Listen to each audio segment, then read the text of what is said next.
Oh shit, I'm gonna beat this fuck in front of everybody so motherfuckers don't fuck with me anymore.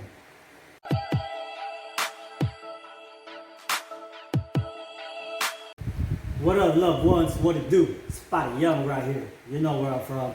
Thanks for tuning in. If you're new to this channel right here, hit the subscribe button real quick and give it a like if you think it's cool, if you think it's real. You know what I mean? Trip game, man.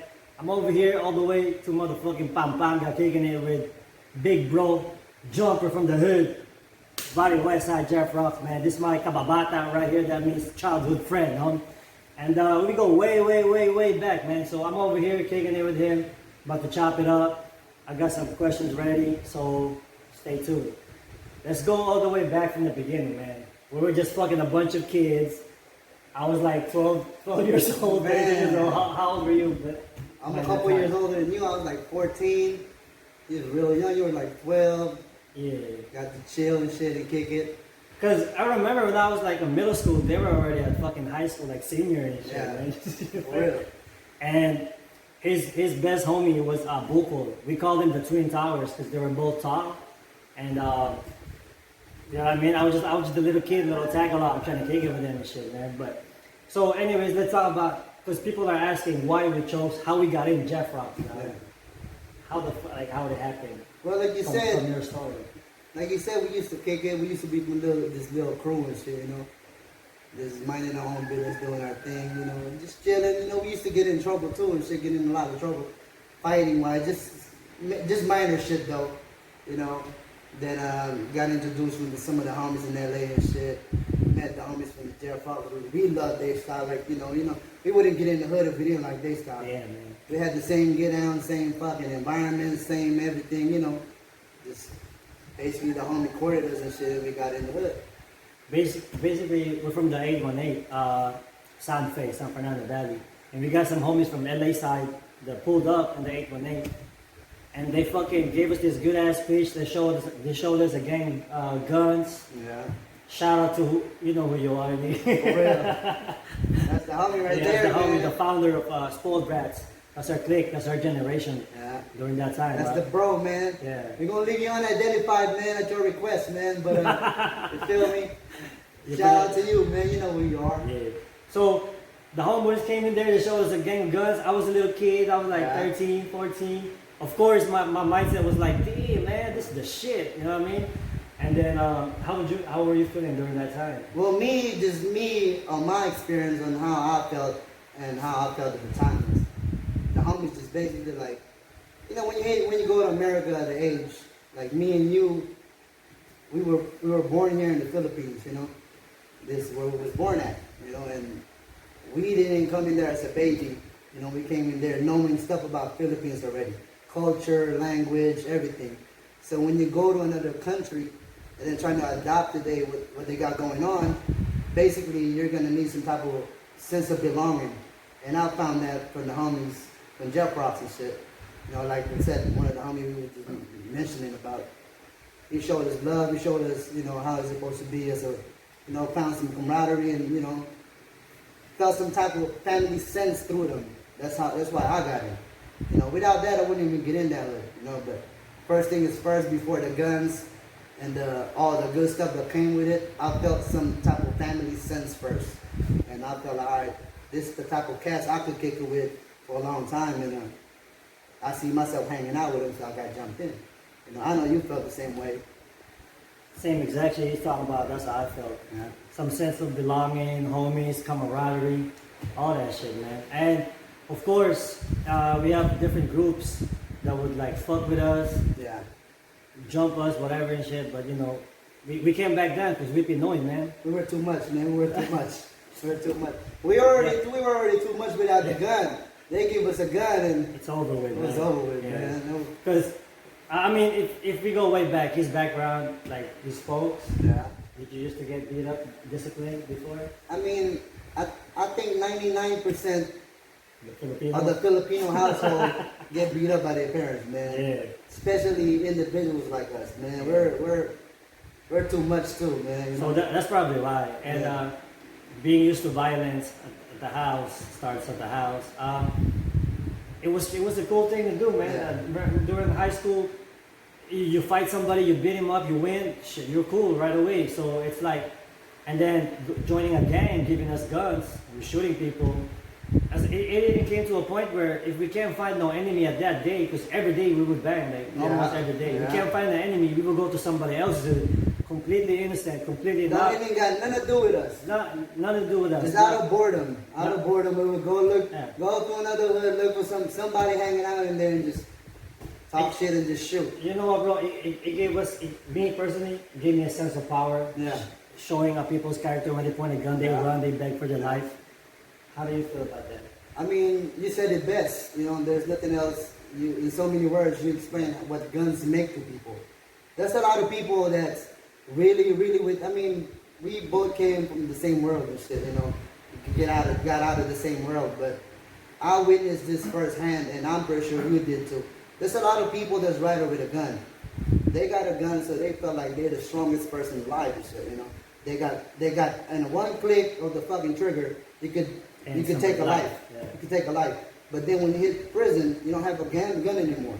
So these gunners that they speak about, and they come to prison and shit where you don't got a gun no more, you got no choice but defend yourself with your fist and what you could make out of it, what kind of weapon or whatever, and you know, 9 out of 10 you lose that type of power and shit, you know?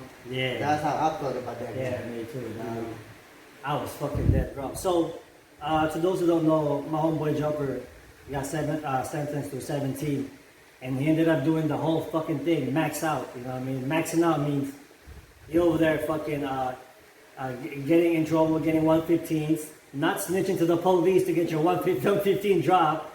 Yeah, I mean, we're not talking about frauds. We don't even fucking like frauds, man. But, you know, it is what it is. Yeah. But it's just a part of the culture. When somebody's trying to claim like something like they're not, immediately, you know, that guy's no good, you know. It happens a lot. Yeah. So, let's start off at it. When you first got busted, did you end up going to the house or straight to the county, or? Well, I went to the hole first, and you followed suit. Oh yes. I got caught up. We was in Silmar together. And you got tried as an adult. I got tried as an adult too. As a juvenile, you know. Tried as an adult. And when I was there, you know, I got caught up probably like 3 months before you got caught up. And I was there in the room, and just some black dude just told me, "Hey, you got a homie right here from your hood." And I felt some type of happiness and sadness at the same time, you know. Let me explain you why I said that. I was happy at first to, you know how it is, we're little kids. We was taken away from our family, taken away from our homies, people we fuck with every day. So when I heard that somebody from my world came through, I'm like, oh shit, I got somebody with me now, you know? Because they isolate you when they take you out. When they put you out in jail or wherever you go to, and you get caught up, they isolate you from your world that you know. Family, friends, homies, whatever. They take you away from that. So when they took me away from that and they told me that somebody from that world was here with me now, I was happy at the same time, and then something clicked in me like, oh fuck, somebody got caught up. One of my homies that I fuck with, that I consider as a brother, got caught up too, and maybe facing a hot one with me. So now, you know, I was excited to see who it was, and then I don't know if you remember the staff, I talked to the staff and told him, let me talk to my homie real quick. You gave me a sweater. Yeah, I gave you a sweater, I hit your door, I remember that. and that's when I knew it was you, and then I asked you what was going on. Hey, what's up, man? And then you told me how it was. And shit clicked in my head like, oh shit, the homie's gonna face a hot one too. We're gonna be in this together for a minute. You know, so that's how that shit started. And I remember they transferred us to a different unit because they couldn't put both of us in the same unit because we got enemies in there. They know we're gonna gangbang together. And Buko was there. And Buko was there too, so they separated us. I think they put me on W, they put you on Z. Buko and X. And Buko and X, yeah, that's exactly how that shit went. You know, we was on. And Silmar Juvenile Hall, that's called the unfit building. Yeah. Kids that got charged. That's little kids getting charged. I used to see you through the window. I don't know if you remember. Every time at nighttime in the halls, when we in the cell and shit, they used to turn the night light on, the yellow light, and you see shadow in there. So every time they turned that shit on around 6 o'clock, I already knew to look through the window because you're gonna be in the window too. And the only reason I remember you every time because you had a long ass tail right here in your back.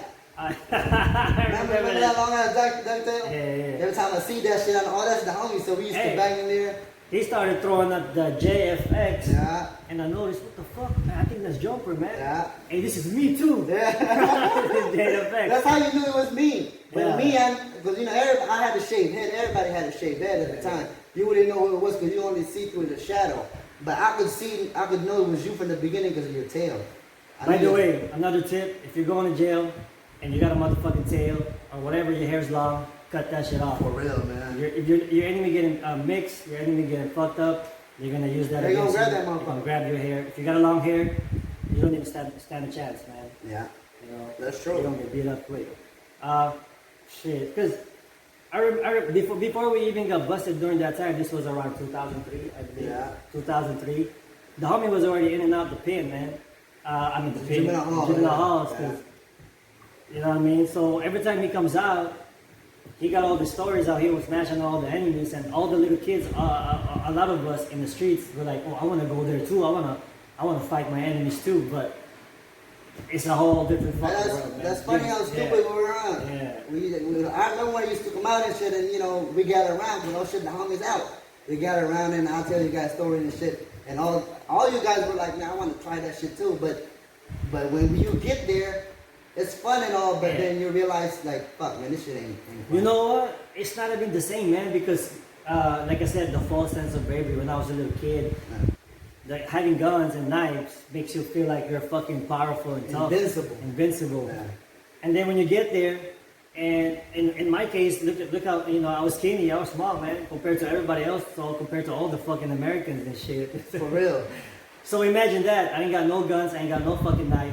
And then now I'm nervous. Yeah. Oh shit, man, I gotta fight everybody now. You know what I mean? It's like, what the fuck do I do, dog? That's how I feel. I mean, you were a little bit bigger, so you had advantages and shit. Anybody that goes in there, any man that goes to a fight, I mean, anybody will fight, man. You punch somebody out that's not brave, that don't have any heart at all. You punch him out, you'll push him eventually to the wall where he's gonna have to swing back because he can't backpedal anymore. Anybody that goes in and talking about they're tough, I fear nobody, they're lying. Somebody's always bigger than you. Somebody always fights better than you. You're going to feel some type of sense of, I don't want to say fear, but worriness. Like, oh shit, I can get beat up or I can beat somebody up. But it's the adventure that make you push. Oh shit, I'm going to beat this fuck in front of everybody so motherfuckers don't fuck with me anymore. But before you get to do that, remember when you get into somebody in the halls and shit, you know how we used to do, when we eating sometimes, like it happens a lot when you're eating or you're in the bedroom, and you're going to get into an argument with somebody and shit, and you call somebody out. All right, hey, leave your door open, I'm going to go in there. Remember how we used to do it in the halls. Leave your door open, I'm going to go in there. But before that few minutes that you get in that door, you don't think about that fight. Anybody thinks about the fight. Any fighter thinks about a fight before he actually fights. Boxers, UFC fighters, us that just fight just because we want to. We think about the fight. Then what could happen? This will fuck around and get a lucky hit on me and fucking knock me out. You feel me? Yeah. No matter how good of a fighter you are, you're going to think about that fight. So if you're thinking about that fight, that's worrying already. You see what I'm saying? Because there ain't nobody that's going to go in there that's just not going to think about the fight and fuck it if I get knocked out or get knocked out. You're going to think about that fight, you know? But thing is, you're going to fight. That's how I view it. That's how it is, isn't it? Nah. That's how it is. Especially if your fight is like they give you a list, you gotta fight like a lot of people to. That's why I shot right there. That's why I shot right there.